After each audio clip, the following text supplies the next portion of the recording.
जय हिंद दोस्तों। ये यूथ पब्लिकेशन की सीरीज चल रही है और यूथ पब्लिकेशन की सीरीज में चैप्टर संख्या 21 है। और चैप्टर संख्या 21 में हम लोगों ने 574 प्रश्नों को सॉल्व कर लिया है। आज 575 नंबर प्रश्न से आगे बढ़ेंगे और इसके जो भी कलाकार हैं, इन कलाकारों के बारे में विस्तार से हम लोगों ने देख लिया है। जो भी कलाकार हैं, तो अ, जो भी जो भी मित्र अभी तक इसके पहले के वीडियो को नहीं देखे हुए हैं, वो चैनल पे जाकर के प्लेलिस्ट बना हुआ है TGT PGT आर्ट के नाम से। वहाँ पे जाकर के इसके पहले के वीडियो को देख लेंगे, जिससे कि सारी चीज़ें आपको समझ में आ जाए, क्योंकि इनके बारे में थ्योरी में भी हम लोगों ने विस्तार से देखा है। और आपके 574 प्रश्न तो पीछे छूट ही गए हैं, तो वहाँ पे जाकर के आप देख लेंगे। और इन सब काम को करने से पहले आप लोग चैनल को सब्सक्राइब जरूर कर लेंगे जो नए हैं। तो हम लोग तब तक चल रहे हैं 575 नंबर प्रश्न की ओर। तब तक आप लोग चैनल को सब्सक्राइब कर लीजिए। तो चलते हैं 575 नंबर प्रश्न की ओर। 575 नंबर प्रश्न आपके सामने है और कह रहा है कि स्मृति और संगीत के बीच, बिटवीन मेमोरी एंड म्यूजिक, शीर्षक वाली चित्रकला किसने निर्मित की है? तो इसे निर्मित किया है गुलाम मोहम्मद शेख ने। गुलाम मोहम्मद शेख साहब ने ही इसको निर्मित किया है, स्मृति और संगीत के बीच। अगले प्रश्न की ओर चल रहे हैं। ऑप्शन नंबर ए इसका सही जवाब हो जाएगा। अगले प्रश्न 576 नंबर प्रश्न, वुमेन ऑन रिक्शा किसकी कृति है? ये कृति है तैयब मेहता साहब की। तैयब मेहता साहब के बारे में हम लोग थोड़ा सा विस्तार से देख लेते हैं। तैयब मेहता गुजरात के कलाकार हैं। तैयब मेहता 1925 ईस्वी में जन्मे कलाकार, गुजरात के हैं। गुजरात के जन्मे कलाकार हैं और इन्होंने कई चित्र बनाए हैं, लेकिन इनमें इन्होंने एक फिल्म बनाई है कुड़ाल, कुड़ाल या कुदाल नाम से। इस फिल्म को इन्होंने बनाया है महाराष्ट्र के मुंबई में। मुंबई में इन्होंने बांद्रा में इसको बनाया है और बांद्रा के बूचड़ खाने में इसको बनाया है। बूचड़ खाने में इसको बनाया है और ये film film fair fair award में क्रिटिक्स में विनिंग फिल्म रही है। चलिए, ऑप्शन नंबर ए इसका सही जवाब हो जाएगा। अगले प्रश्न की ओर चल रहे हैं। 577 नंबर प्रश्न आपके सामने है। कह रहे जल कुमुदनी वाटर लिली का चित्रण किसने किया है? तो वाटर लिली का चित्रण किया है केरल के कलाकार ए रामचंद्रन ने। ए रामचंद्रन ने इसको चित्रित किया है, वाटर लिली या जल कुमुदनी। तो यहाँ से ऑप्शन नंबर सी इसका सही जवाब हो जाएगा। 578 नंबर प्रश्न की ओर चल रहे हैं। 578 नंबर प्रश्न आपसे कह रहा है इनमें से कौन विस्कोसिटी टेक्निक के कुशल प्रिंट मेकर रहे हैं? तो कृष्णा रेड्डी इसके प्रसिद्ध कुशल कलाकार रहे हैं। कृष्णा रेड्डी साहब ये आंध्र प्रदेश के हैदराबाद में जन्मे कलाकार हैं। ऑप्शन नंबर डी इसका सही जवाब हो जाएगा। ये छापा कलाकार भी हैं। 779 नंबर प्रश्न आपके सामने कह रहा है चित्रकला जमीन। जमीन बहुत महत्वपूर्ण रचना है MF हुसैन साहब की। MF हुसैन साहब की ये रचना है। देखिए यहाँ पे ए लिखा हुआ है, गलत लिखा हुआ है। MF हुसैन साहब होगा इसमें। ऑप्शन नंबर सी इसका सही जवाब हो जाएगा। 580 नंबर प्रश्न कह रहा है स्याह कोस्ट के राजा, the king of the dark chamber. ये देखिए रचना है KG सुब्रमण्यम साहब की। ऑप्शन नंबर डी इसका सही जवाब हो जाएगा। थोड़ा सा KG सुब्रमण्यम साहब के बारे में देख लीजिए। KG सुब्रमण्यम, ठीक है। ये केरल के जन्मे कलाकार हैं। केरल में इनका जन्म हुआ 1924 ईस्वी में। इन्होंने बंगाल में जाकर के सीखा है कलाकारी, बंगाल में जाकर के। और इन्होंने लखनऊ के रविंद्रालय में रविंद्रालय में एक भित्ति चित्र बनाया है, the king of the dark chamber. इस चित्र को बनाया है KG सुब्रमण्यम साहब ने लखनऊ के रविंद्रालय में, इसलिए ऑप्शन नंबर डी इसका सही जवाब हो जाएगा। 581 नंबर प्रश्न की ओर चल रहा है। 581 नंबर प्रश्न कह रहा है उस भारतीय चित्रकार का नाम बताइए जिसने 1967 ईस्वी में बर्लिन में अंतर्राष्ट्रीय फिल्म फेस्टिवल में अपने वृत्त चित्र के लिए गोल्डन बियर पुरस्कार प्राप्त किया था। गोल्डन बियर पुरस्कार प्राप्त किया था M.F. हुसैन साहब, इनका पूरा नाम है मकबूल फिदा हुसैन साहब ने इसको प्राप्त किया था। इन्होंने 12 फिल्में बनाई थी और इन्होंने जिस फिल्म पे द गोल्डन बियर पुरस्कार प्राप्त किया था उस फिल्म का नाम है through the ice of a painter. इस फिल्म पे इनको गोल्डन बियर पुरस्कार प्राप्त हुआ था, M.F. हुसैन साहब को। थोड़ी सी हमारी राइटिंग खराब है, तो अगर किसी को समझ में ना आए तो बताइएगा, हम धीरे लिखने का प्रयास करेंगे थोड़ा सा। अगर आपको समझ में आ रहा है तो ठीक है, बाकी हम तो बोल ही रहे हैं। ठीक है, अगर आपको दिक्कत हो रही होगी तो हमको बता दीजिए कमेंट सेक्शन में। ठीक है, और आप सभी के सुझाव हम उसका हार्दिक दिल से स्वागत करते हैं। चलिए अगले प्रश्न की ओर चल रहे हैं। 581 नंबर के बाद 582 नंबर प्रश्न कह रहा है कि अनुपम सूद का कार्य जो है दीवारों की, ऑफ द वॉल्स क्या है? तो ये है शिला मुद्रण, मतलब लिथोग्राफ को प्लेनोग्राफ भी कहते हैं, लिथोग्राफ प्लेनोग्राफ भी कहते हैं इसको। अनुपम सूद साहब ये पंजाब के बहुत प्रसिद्ध कलाकार रहे हैं। पंजाब के बहुत प्रसिद्ध कलाकार और हैं, उनका नाम है मंजीत बावा।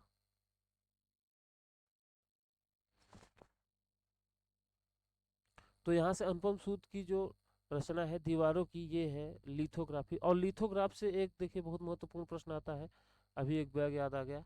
लिथोग्राफ से लिथोग्राफ लिथोग्राफ भारतीय कलाकार अ, राजा रवि वर्मा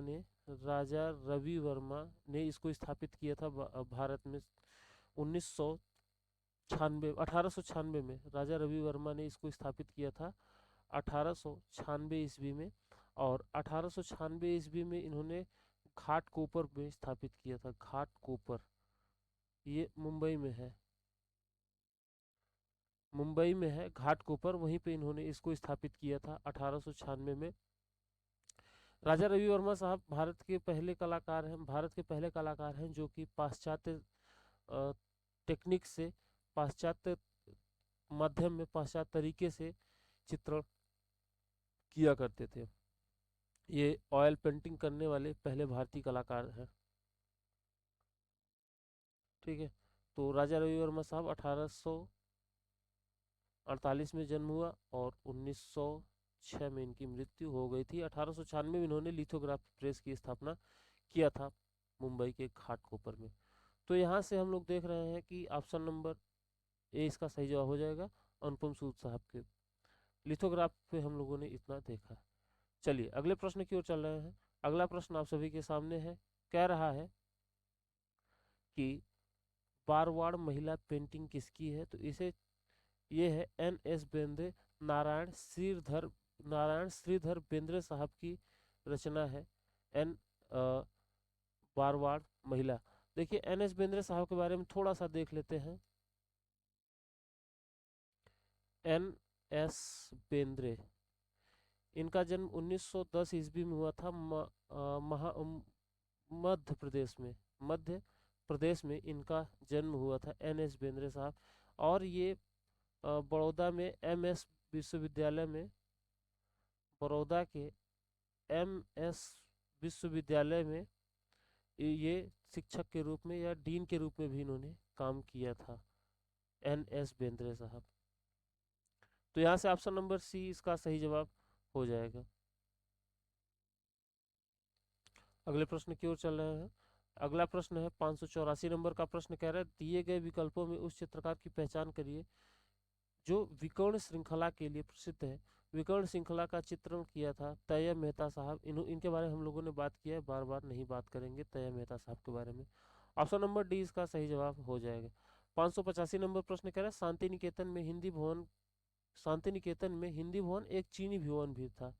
चीनी भवन में प्रसिद्ध भित्ति चित्र मध्ययुगीन संत को किसने चित्रित किया था? तो इन दोनों को चित्रित किया था विनोद बिहारी मुखर्जी साहब ने इसको चित्रित किया था। थोड़ा सा हम लोग देख लेते हैं। विनोद इनको विनोद बिहारी मुखर्जी साहब। विनोद बिहारी मुखर्जी साहब ये इन्होंने हिंदी भवन और चीनी भवन को चित्रित किया। इनके ऊपर एक फिल्म बनी है द इनर आई।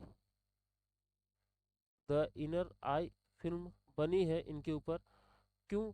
क्योंकि ये 1957 में इनकी आंख का ऑपरेशन हो रहा था और ये अंधे हो गए थे।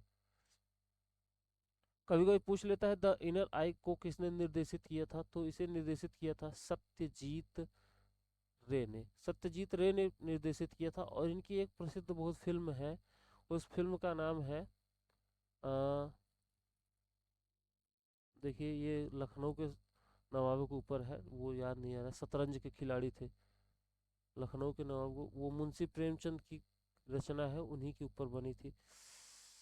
देखिए याद नहीं आ रहे थे, बाद में याद आएगा तो हम बता देंगे। तो हम बात कर रहे थे कि हिंदी भवन चीनी भवन किसने बनाया है, तो विनोद बिहारी मुखर्जी। अच्छा, विनोद बिहारी मुखर्जी साहब का जन्म हुआ था 1904 ईस्वी में बंगाल में, और इनकी एक लड़की भी थी। लड़की का नाम था मृणालिनी मुखर्जी। 1949 में उसका जन्म हुआ था, वो मूर्तिकार थी मृणालिनी मुखर्जी। 1949 में महाराष्ट्र में उनका जन्म हुआ था। पिताजी इनके कहाँ जन्मे थे? बंगाल में। इनके पिताजी विनोद बिहारी मुखर्जी साहब बंगाल में जन्मे थे 1904 ईस्वी में। इनका जन्म 1949 में हुआ था महाराष्ट्र में। ठीक है, चलिए अगले प्रश्न की ओर चलें। तो 586 नंबर प्रश्न आपके सामने कह रहा है मकड़ी और दीपक के बीच में इस चित्र को किसने चित्रित किया? Between the spider and lamp इसको चित्रित किया है M.F. हुसैन ने। मकबूल फिदा हुसैन ने इसको चित्रित किया। थोड़ा सा हम लोग M.F. हुसैन के बारे में देख लेते हैं। क्यों देख लेते हैं? क्योंकि बहुत महत्वपूर्ण कलाकार है आधुनिक भारतीय कलाकारों में, चर्चा में बहुत बने रहे हैं इसलिए। 1915 ईस्वी में इनका जन्म हुआ महाराष्ट्र में, महाराष्ट्र के सोलापुर में इनका जन्म हुआ था 1915 ईस्वी में। और 2011 ईस्वी को इनकी मृत्यु हो गई थी लंदन में। लंदन में इनकी मृत्यु हो गई थी 95 वर्ष की अवस्था में। और ये कई अश्लील चित्रों के कारण ये थोड़ा सा चर्चा में रहे, और सरस्वती और दुर्गा की इन्होंने नग्न चित्र बनाई थी। साथ ही साथ इन्होंने भारत माता का भी नग्न चित्र बनाया हुआ था। और देखिए ये घोड़ों के चित्रकार थे, और घोड़ों के चित्रकार के साथ ये फिल्में बनाते थे। फिल्मों में हम लोगों ने इसके पहले के प्रश्न में देखा था, through the eyes of painter के ऊपर इनको बर्लिन में बियर पुरस्कार भी प्राप्त हुआ था। और देखिए ये घोड़ों के चित्रकार के साथ साथ ये माधुरी दीक्षित के भी चित्र बनाए हुए थे, माधुरी दीक्षित के चित्र बनाए थे। और साथ ही साथ इन्होंने श्रीमती इंदिरा गांधी के चित्र को भी इन्होंने बनाया था आपातकाल के समय। तो आपातकाल के समय इन्होंने इंदिरा गांधी के चित्र बनाए थे, और इंदिरा गांधी को इन्होंने देवी का रूप दिखाया हुआ था। चलिए तो ये बातें थी M.F. हुसैन साहब के बारे में। आगे बाकी चीज़ें जो मिलती रहेंगी हम बताते रहेंगे। 587 नंबर प्रश्न आपके सामने है। 587 नंबर प्रश्न कह रहा है कौन सा भारतीय कलाकार रंग विकर्ण आकार के बीच स्थापित आंकड़ों के अपने चित्रों के लिए जाना जाता है? तो ये जाने जाते हैं तैयब मेहता साहब। तैयब मेहता साहब अपने रंग विकर्ण आकार के बीच स्थापित आंकड़ों के लिए जाने जाते हैं। तो यहाँ से ऑप्शन नंबर डी इसका सही जवाब हो जाएगा। 588 नंबर प्रश्न कह रहा है 22 अगस्त 2018 को निम्नलिखित में से कौन से कलाकार का निधन हो गया और वो कलर विस्कोसिटी प्रोसेस के मास्टर थे? तो Krishna Reddy colour viscosity process के मास्टर थे, जिनकी मृत्यु हो गई थी 2018 में। अब कलर विस्कोसिटी के ऊपर एक प्रश्न पहले आ चुका है, तो इसलिए शायद आपको ये चीज़ें याद रही हो कृष्णा रेड्डी साहब के बारे में। तो यहाँ से ऑप्शन नंबर डी इसका सही जवाब हो जाएगा। कृष्णा रेड्डी साहब के बारे में हमने बात किया था कि ये कलाकार हैं आंध्र प्रदेश के। कृष्णा रेड्डी ये आंध्र प्रदेश के हैदराबाद के कलाकार हैं। आंध्र प्रदेश के हैदराबाद के कलाकार हैं। एक मिनट रुकिए। कृष्णा रेड्डी साहब ये आंध्र प्रदेश के हैदराबाद के कलाकार हैं। 1925 ईस्वी में इनका जन्म हुआ है। आपने देखा कि 2018 में इनकी मृत्यु हो गई थी। ये कलर विस्कोसिटी या श्यान माध्यम में चित्रण किया करते थे। ये श्यान माध्यम में चित्रण किया करते थे। ये छापा चित्रकार थे। Option number D option number D इसका सही जवाब हो जाएगा। अगले प्रश्न की ओर चल रहे हैं। 589 नंबर प्रश्न कह रहा है कलाकारों का संरक्षण का समय बीत चुका है और अब उन्हें अपने आप को प्रतिष्ठित करना चाहिए। यह वाक्य किसके थे? तो इसे कहा था के हैबर साहब ने। ये थे कर्नाटक के कलाकार। चलिए ऑप्शन नंबर बी इसका सही जवाब हो जाएगा। अगले प्रश्न की ओर चल रहे हैं। 590 नंबर प्रश्न का निम्नलिखित में से कौन से चित्रकार चित्रों में मोम और ऑयल वाले मिश्रण तकनीक का उपयोग करते थे? तो गुलाम रसूख संतोष साहब हैं। ऑप्शन नंबर इसका सही जवाब हो जाएगा। जीएम संतोष के बारे में थोड़ा सा देख लेते हैं। गुलाम रसूख संतोष, जीआर संतोष के बारे में देख लेते हैं। ये आपके कश्मीर के कलाकार हैं। श्रीनगर में जन्मे कलाकार हैं।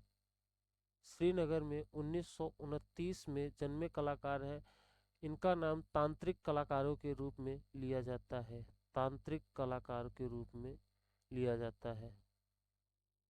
तो यहाँ से ऑप्शन नंबर ए यहाँ से ऑप्शन नंबर ए इसका सही जवाब हो जाएगा।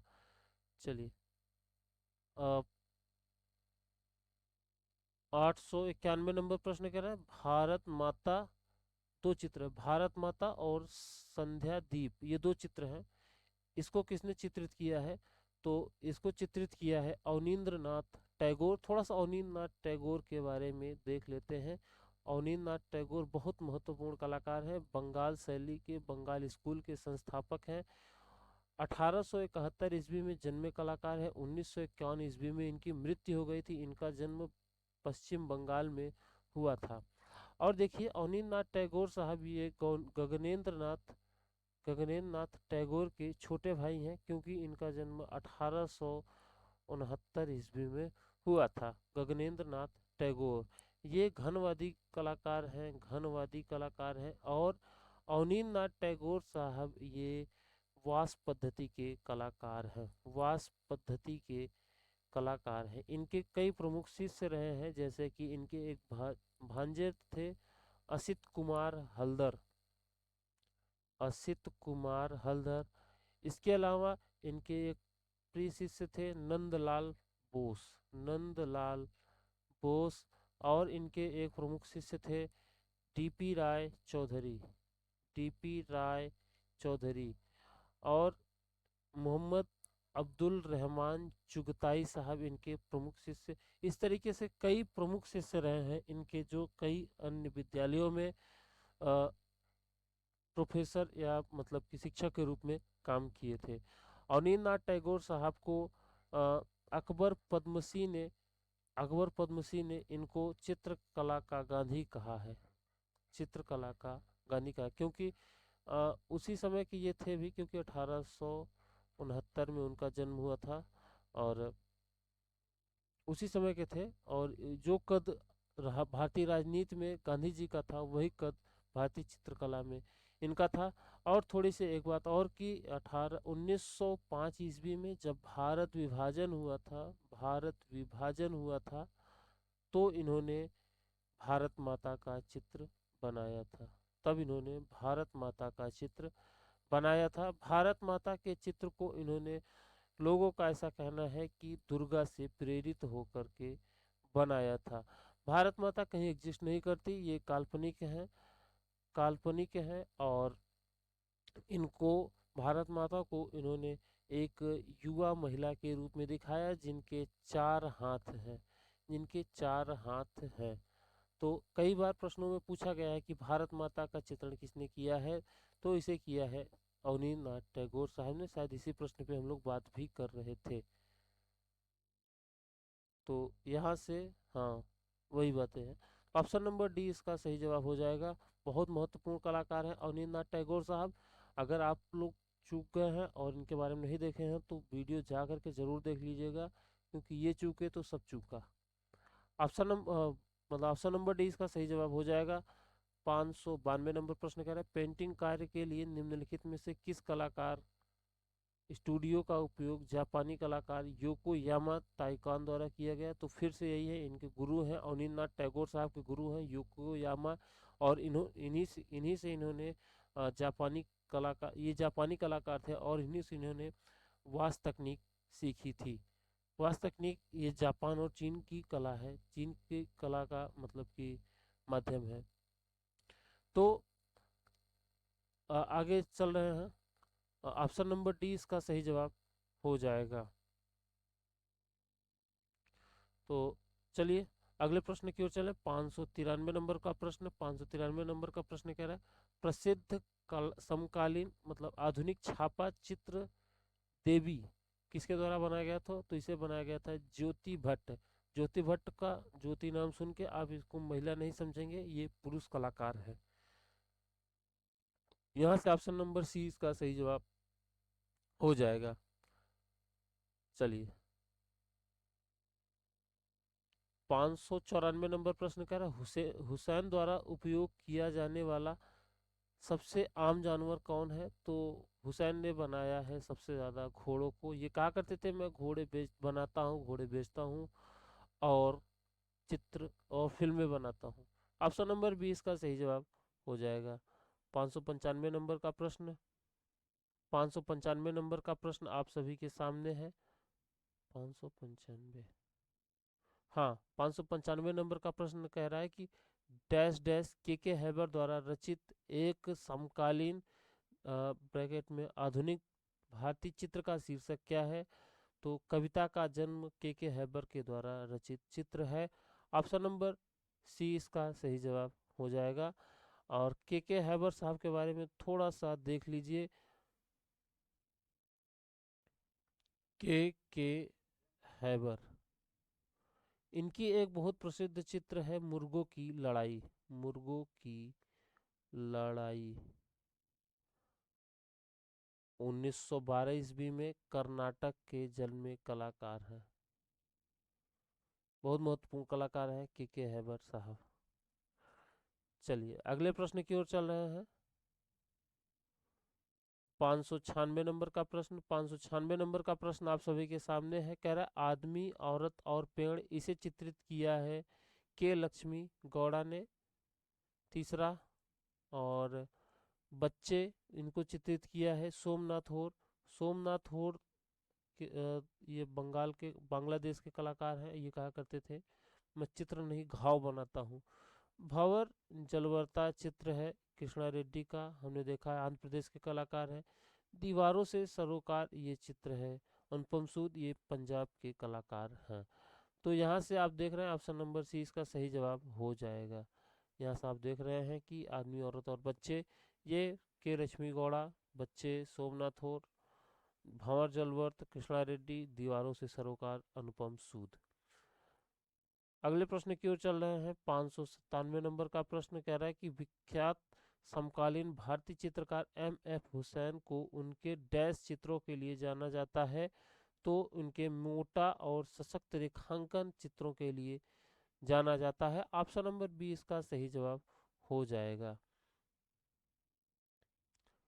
598 नंबर प्रश्न की ओर चल रहा है। 598 नंबर प्रश्न आपके सामने आ रहा है और कह रहा है कि समकालीन मतलब आधुनिक भारतीय छापा कलाकार अनुपम सूद द्वारा बनाया गया छापा चित्र का शीर्षक क्या है?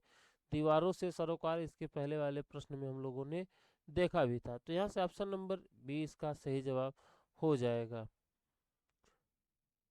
599 नंबर प्रश्न कह रहा है कि प्रसिद्ध समकालीन मतलब आधुनिक चित्र गपसप की रचना किसने किया? तो इसे किया था एन.एस. बेंद्रे साहब ने।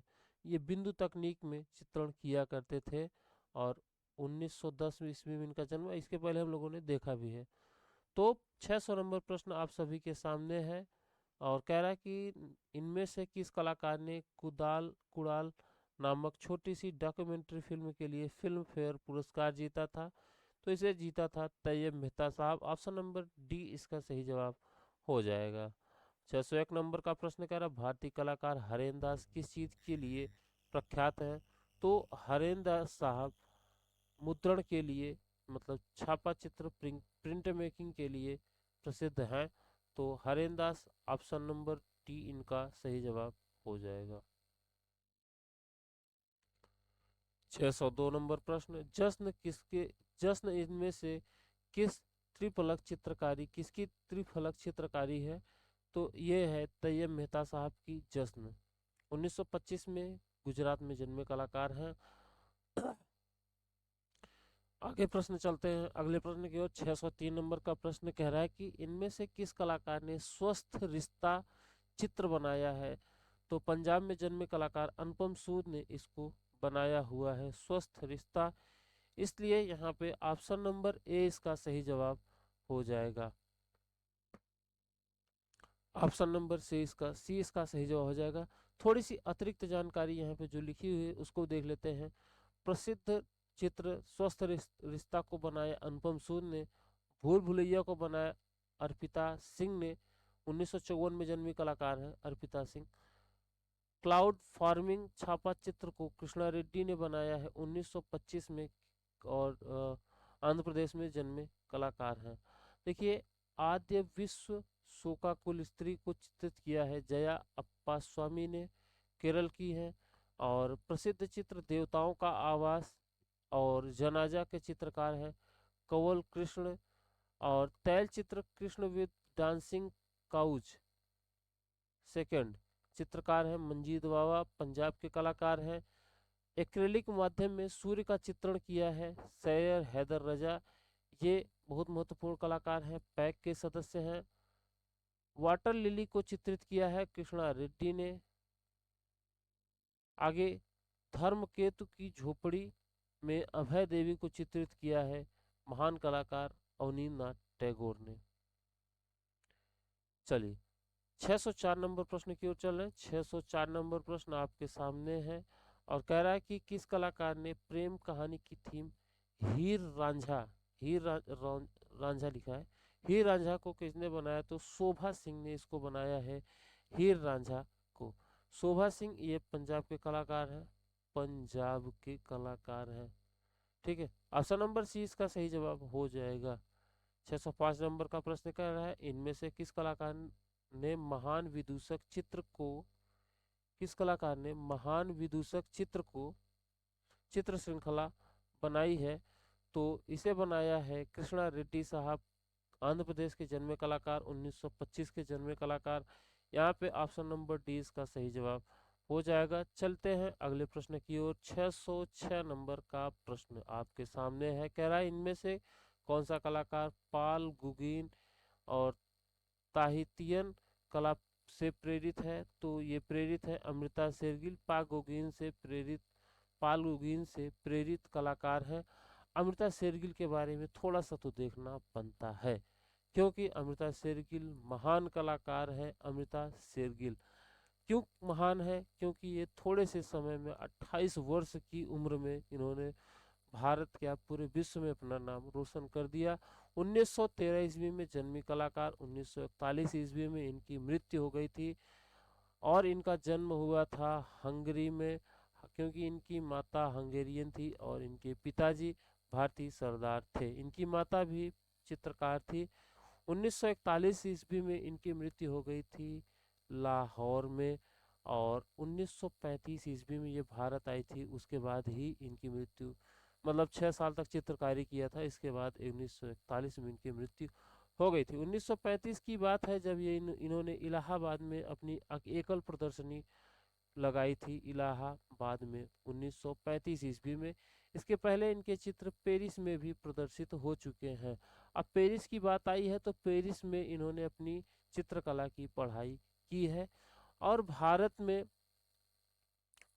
में ये अजंता के भित्ति चित्रों से ये बहुत प्रभावित हुई थी। तो इतनी बातें जानना बहुत ज़रूरी है। बाकी इनके बारे में, चित्रों के बारे में थोड़ा सा जान लीजिए कि ये महिलाओं के कष्ट से संबंधित चित्र बनाती थी। जैसे कि इनके कुछ प्रमुख चित्रों के बारे में हम लोग बात कर ले, द हंगेरियन गर्ल है, द मैन है, द वुमेन है, और इसी तरीके के कई चित्र हैं इनके। इसलिए ऑप्शन नंबर 20 का सही जवाब हो जाएगा। 607 नंबर प्रश्न कह रहा है, इनमें से कौन सा कलाकार अपने कला कार्य के लिए जनता लकड़ी को जलाता और काटता है? तो ये काम किया करते थे जयराम पटेल। गुजरात के कलाकार हैं जयराम पटेल। जयराम पटेल, जयराम पटेल दोनों एक ही चीज होता है। 1930 ईस्वी में जन्मे कलाकार हैं गुजरात के। ऑप्शन नंबर सी इसका सही जवाब हो जाएगा। 608 नंबर प्रश्न कह रहा है कि कलाकार कंवल कृष्ण किस तकनीक के लिए प्रसिद्ध हैं? देखिए, कलाकार कंवल कृष्ण साहब अपने कोलाज प्रिंट के लिए बहुत प्रसिद्ध है Kanwal Krishna. Option number C इसका सही जवाब हो जाएगा। चलिए आगे चलते हैं अगले प्रश्न की ओर। 609 नंबर प्रश्न, 609 नंबर प्रश्न कह रहा है, कृष्णा रेड्डी साहब के बारे में कह रहा है, 1925 में जन्मे कलाकार। कह रहा है कि किस मुद्रण तकनीक से काम किया करते थे? विस्कोसिटी में ये काम किया करते थे, जिसका हिंदी नाम है श्यानता। ऑप्शन नंबर सी इसका सही जवाब हो जाएगा। 610 नंबर प्रश्न कह रहा है, 2019 में जियान मीरो पुरस्कार किस कलाकार को प्राप्त हुआ था? नलिनी मालिनी को प्राप्त हुआ था जियान मीरो पुरस्कार। ऑप्शन नंबर ए इसका सही जवाब हो जाएगा।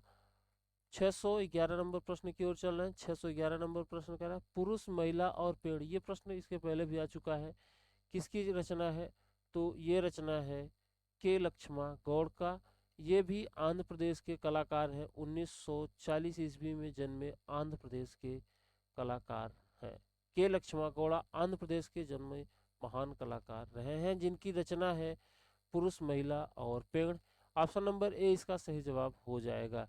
अगले प्रश्न की ओर चल रहे हैं। 612 नंबर प्रश्न की ओर। 612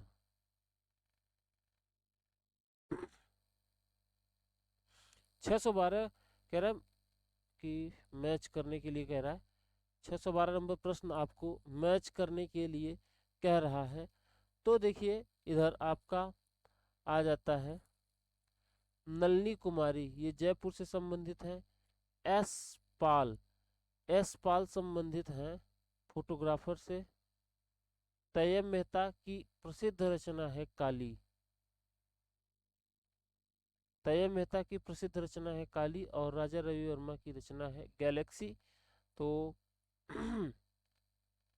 नीली कुम्हारी जयपुर, इसे ब्लू पॉटरी भी कहते हैं। ब्लू पॉटरी, ब्लू पॉटरी भी कहते हैं।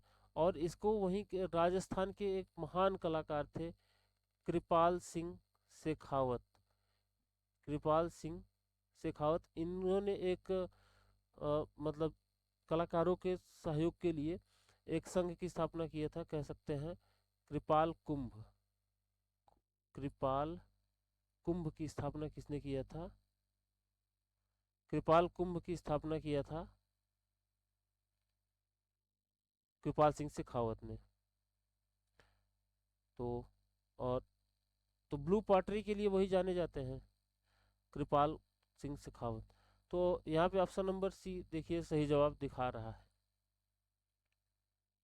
613 नंबर का प्रश्न आपके सामने है और कह रहा है कि बुद्ध की छवि की उत्पत्ति पुस्तक के लेखक कौन है? आनंद कुमार स्वामी साहब इसके लेखक हैं। थोड़ा सा आनंद कुमार स्वामी के बारे में तो देखना बनता है। आनंद कुमार स्वामी 1877 में जन्मे कलाकार हैं श्रीलंका के। श्रीलंका में इनका जन्म हुआ था, कोलंबो में। कोलंबो में इनका जन्म हुआ था 1877 में। ये भारतीय कलाकारों में इनका प्रमुख योगदान है। राजपूत पेंटिंग इनकी बहुत प्रसिद्ध रचना है, राजपूत पेंटिंग। और देखिए इनके बारे में एक बात और पूछी जाती है कि इन्होंने कहाँ पर क्यूरेटर के रूप में काम किया था। क्यूरेटर के रूप में इन्होंने संग्रहालय बोस्टन संग्रहालय अमेरिका में, यूएसए में इन्होंने काम किया था क्यूरेटर के रूप में। तो हाँ, तो ऑप्शन नंबर ए इसका सही जवाब हो जाएगा। 614 नंबर प्रश्न की ओर चल रहे हैं। 614 नंबर कह रहा है कि फ्रांसिस न्यूटन सूजा का पूरा नाम क्या है? सूजा का पूरा नाम क्या है? तो फ्रांसिस न्यूटन सूजा इनका पूरा नाम है। और देखिए फ्रांसिस न्यूटन सूजा महान कलाकारों में रहे हैं। देखिए इनके बारे में थोड़ा सा देख लीजिए। एफ एन सूजा 1924 ईस्वी में गोवा में जन्मे कलाकार हैं। और ये थोड़ा सा स्वतंत्र विचारों के व्यक्ति रहे हैं, स्वतंत्र विचारों के व्यक्ति रहे हैं। और ये कोई कम्युनिस्ट पार्टी से जुड़े हुए भी थे, कम्युनिस्ट पार्टी से जुड़े हुए थे। और साथ ही साथ इन्होंने बॉम्बे पैग की स्थापना भी किया था। बॉम्बे पैग, मुंबई पैग,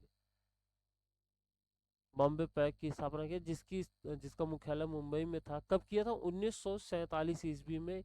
और यही इसके सचिव भी थे, और इन्होंने इसका जो नियमावली थी उसको लिखा भी था। इनके साथ सूजा के साथ रजा और आरा भी थे। ये तीनों थे इसकी स्थापना करने में। ऑप्शन नंबर सी इसका सही जवाब हो जाएगा। और फिर ये भाग उग गए थे यहाँ से, और उसके बाद फिर चित्रकूट भेज लिए थे 1948 ईस्वी में। 615 नंबर का प्रश्न कह रहा है कि इनमें से किस कलाकार ने कांटा चुभने का चित्र किया है? इसे किया है एन एस बेंद्रे, नारायण श्रीधर बेंद्रे ने इसे चित्रित किया है।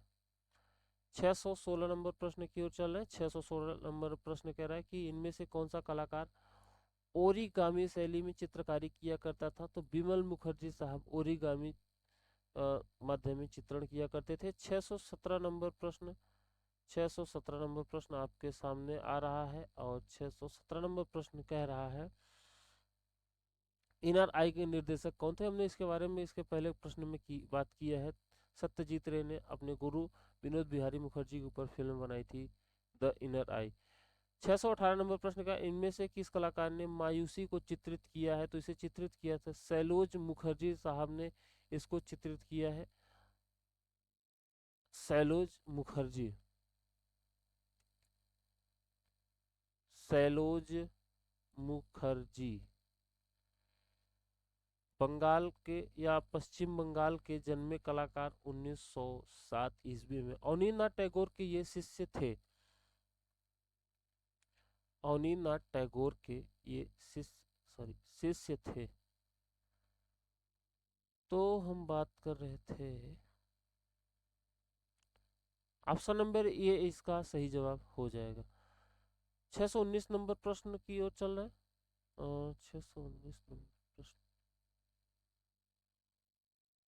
619 नंबर प्रश्न कह रहा है कि बनारस की शाम, वाह वाह, बनारस की शाम को किसने चित्रित किया? तो मनु पारेख ने इसको चित्रित किया था। और बनारस घाट का भी पूछ ले, बनारस को किसने चित्रित किया था? तो इसे किया था राम कुमार ने, राम कुमार। ये शिमला में जन्मे कलाकार है राम कुमार साहब। 1924 के बनारस की शाम को चित्रित किया था मनु पारेख ने। ऑप्शन नंबर ए इसका सही जवाब हो जाएगा। 620 नंबर प्रश्न की ओर चल रहे हैं। 620 नंबर प्रश्न कह रहा है कालक्रम के अनुसार व्यवस्थित करना है। आपके सामने कई कलाकार हैं। सुब्रमण्यम साहब 1924 के 1924 में जन्मे कलाकार है केरल के। सोमनाथ होर जन्मे कलाकार है 1921 के बांग्लादेश के, वर्तमान बांग्लादेश, चटगांव में इनका जन्म हुआ था। कृष्णा रेड्डी साहब 1925 के, आंध्र प्रदेश के। और ज्योति भट्ट हैं 1934 के कलाकार। अरेंज करने पे ऑप्शन नंबर सी इसका सही जवाब हो जाएगा। 621 नंबर प्रश्न कह रहा है कौन छापाकार है। छापाकार साहब सनतकर और लक्ष्मा गौड़ा दोनों हैं, 1 और 2।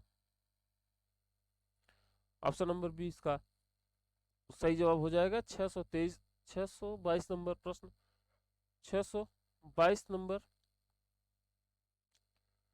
प्रश्न आपके सामने आ रहा है।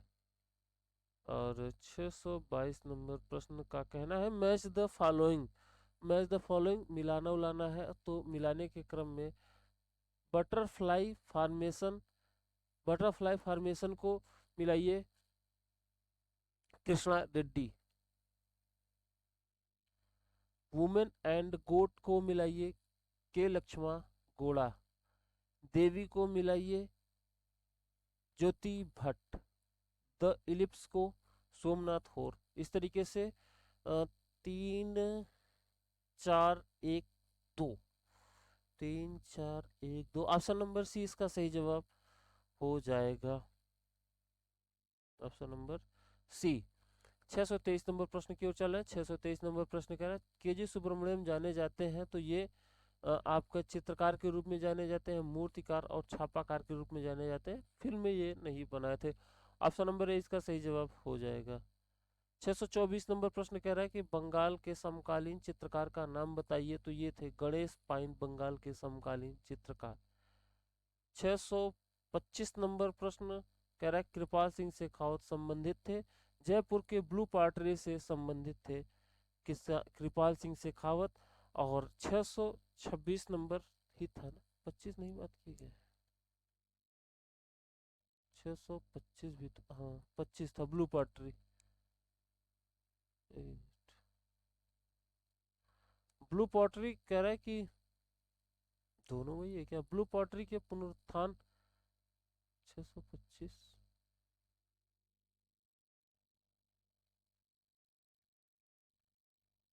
और 626, हाँ दोनों वही प्रश्न है। ब्लू पॉटरी का पुनरुत्थान कृपाल सिंह शेखावत और कृपाल सिंह शेखावत ब्लू पॉटरी। तो 626 प्रश्न थे इस चैप्टर में और 626 प्रश्न कंप्लीट हो चुके हैं। तो देखिए भाई, हम लोगों ने 626 प्रश्न को कंप्लीट कर लिया है और शायद आपका एक भी सिंगल प्रश्न न हो जो कि परीक्षा में पूछा गया और यहाँ पे सॉल्व न कराया गया। तो यूथ पब्लिकेशन के आप चैप्टर संख्या 21 कंप्लीट होता है और अभी तक आप यहाँ पर अभी तक आप लोगों ने इस पूरे वीडियो को देखा, तो आप सभी का थैंक यू। जिन्होंने देखा उनको थैंक यू, जो नहीं देखे तो उनको कहाँ से मिलेगा थैंक यू। और आप यहाँ तक आ गए हैं तो आप लोग एक महान कृपा करिए, 1000 सब्सक्राइबर कंप्लीट कराइए। आप लोगों ने अगर चैनल को सब्सक्राइब कर लिया है तो बहुत अच्छी बात, आप सभी का तहे दिल से धन्यवाद। नहीं किया तो कर लीजिए। अगर किए हैं और आपके कोई मित्र हैं, कोई सहपाठी हैं, कोई भी आपके जानकार हैं, तो आप चैनल को सब्सक्राइब जरूर करा दीजिए। अपना ख्याल रखिए, चैनल पे बने रहिए और धन्यवाद। जय हिंद।